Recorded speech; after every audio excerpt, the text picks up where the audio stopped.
Good afternoon. Scotland's climate targets for 2030 are no longer credible, according to the government's independent advisers. The Climate Change Committee say it's unlikely that Scotland would achieve its aim of cutting harmful emissions by 75% in 6 years' time.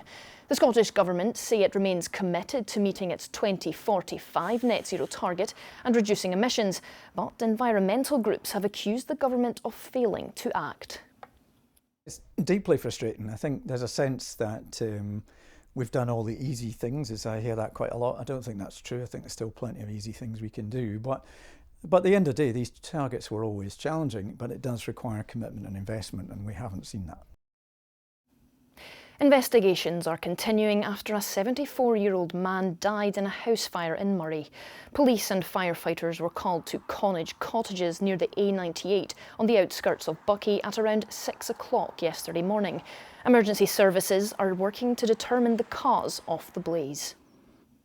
4 in 10 women in Scotland who have terminated a pregnancy say the cost of childcare was the primary reason behind their decision. That's according to a new survey by Pregnant Then Screwed of more than 35,000 parents. It also found 84% of respondents say their childcare costs are the same or more than their income.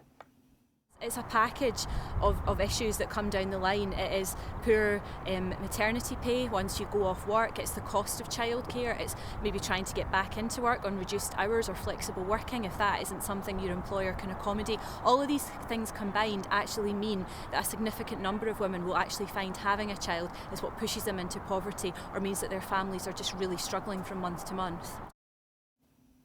New synthetic opioids, much stronger than heroin, have been banned across the UK in a bid to prevent drug deaths.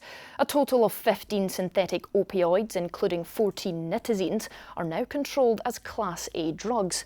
Public Health Scotland says they have detected nitazines in 25 drug deaths since 2022 and are concerned about the number of people that may be taking these substances without realising.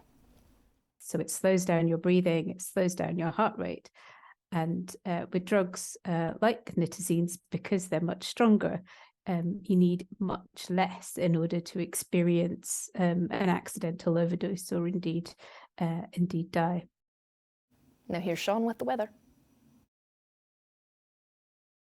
A spell of sea air will be followed by a strong chance of you have to try these. TUI sponsors STV Weather. Good afternoon. We've got an east-west split in the weather today. Eastern parts largely cloudy, some outbreaks of rain, especially around the east coast, and feeling chilly here with that cloud and rain. Highs about 6 or 7 degrees Celsius, but drying up later on. Best of sunshine across western parts. Lovely blue skies in some spots and temperatures of 10 degrees. A lovely spring day. Yes, I can say spring now because today officially the first day of the new season. Got rain coming into the northwest tonight along with stronger winds, and that's a big change coming in for tomorrow. Tomorrow is going to be wet and windy. We could see gusts up to around 50 or 60 miles per hour in the north and northwest. Heavy rain in the west, easing off in the afternoon. TUI sponsors STV Weather. That's all for this lunchtime. Susan Nicholson will be back at 6. Have a good afternoon. Bye-bye.